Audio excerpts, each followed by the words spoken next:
சிறுகடிக்க serial நேயர்கள் அனைவருக்கும் வணக்கம். நம்ம அருண் என்ன பண்றாருன்னு சொல்லிட்டு பாத்தீங்கன்னா, இந்த பொண்டாட்டி எந்த தப்பு பண்ணலாம் அப்படிங்கறத நியாயப்படுத்துறதுக்காக பேசிக்கிட்டு இருக்காங்க. அந்த டைம்ல முத்து வராரு. முத்து வந்ததும் என்ன பண்ணான்னு பாத்தீங்கன்னா, நீங்க ஒன்னும் கவலைப்படாதீங்க, பணத்தை திருடிட்டு போன திருட அகப்பட்டுட்டான் அப்படின்னு சொல்லிட்டு அந்த பணத்தை கொண்டு வந்து கொடுக்குறாரு. கொடுத்ததும் என்ன பண்றாங்கன்னு சொல்லிட்டு பாத்தீங்கன்னா, நம்ம ஒய்ஃப் தொலைச்ச பணத்தை நம்ம சகல கண்டுபிடிச்சு கொண்டு வந்து கொடுத்துருக்காரு அப்படின்னு சொல்லிட்டு பெருமைப்படாம அவனோட பேரை இங்கேயும் நம்ம டேமேஜ் பண்ணியே ஆகணும் அப்படின்னு நினைக்கிற நம்ம அருண் வந்து, இங்க பாருங்க சார், இவன் தான் ஆள் வச்சு சீதா கையில இருந்த பணத்தை புடுங்கிருக்கான். புடுங்கிட்டு இப்ப கொண்டு வந்து கொடுத்து நல்ல பேர் வாங்கிக்கலாம் அப்படின்னு சொல்லிட்டு பக்காவா பிளான் பண்ணிருக்காப்ல. நீங்க இவனை அரெஸ்ட் பண்ணி விசாரிங்க சார்.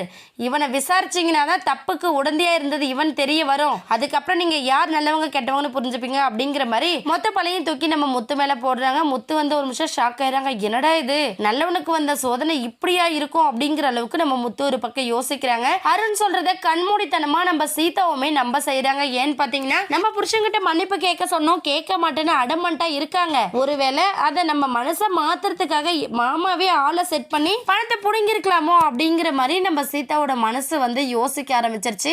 யோசிச்சு வந்து இவர் சொல்றது உண்மைதான் அப்படிங்கிற மாதிரியும் அருணுக்கு ஃபேவராகவும் பேசிடுறாங்க. இதனால ரொம்ப கடுப்பாயிடுறாரு நம்ம முத்து. கடுப்பானாலும் சரி, எப்படியோ ஒண்ணு மீனாவும் சீதாவும் பேசிக்கிட்டாங்கன்னா சரி, தப்பு நம்மதாவே கூட இருக்கட்டும் அப்படிங்கிற மாதிரி ஒத்துக்க தயாரா இருக்காரு முத்து. ஆனா மீனா வந்துடுறாங்க. மீனா வந்து, ஏய் சீதா, உனக்கு புத்தி கெட்டு போச்சா? பணத்தை தொலைஞ்சிட்டு நடு ரோட்ல அம்மோட நின்றுட்டு இருந்தேன். நான் மாமா கிட்ட சொன்னதுனால மாமா கஷ்டப்பட்டு தேடி கண்டுபிடிச்சு உங்ககிட்ட கொண்டாந்து சேர்க்கலாம் அப்படின்னு சேர்த்தா நீங்க கடைசியில மாமா மேலேயே பழி போடுறீங்களா? இதெல்லாம் ரொம்ப தப்பு சீதா, நீ ரொம்ப தப்பான முடிவு எடுத்துட்டு இருக்க அப்படின்னு சொல்லிட்டு சீதாவுக்கு எக்கச்சக்கமா அட்வைஸ் பண்றாங்க. ஏன் புருஷன் எப்படிப்பட்டவருன்னு எனக்கு தெரியும், நீ உன் புருஷன் தான் ஆள் வச்சு என்கிட்ட இருந்த பணத்தை கடத்திட்டு போயிருப்பாரு அப்படிங்கிற மாதிரியும் நம்ம சீதா வந்து பேசுறாங்க. இதனால ரெண்டு பேருக்கு இடையே பிரச்சனை வந்து ரொம்ப பெருசாயிருது. இதை எப்படி சமாளிக்க போறாங்க அப்படிங்கறத வெயிட் பண்ணி பார்க்கலாம். இந்த வீடியோ உங்களுக்கு பிடிச்சிருந்தா மறக்காம நம்ம சேனலை சப்ஸ்கிரைப் பண்ணுங்க. தேங்க்யூ.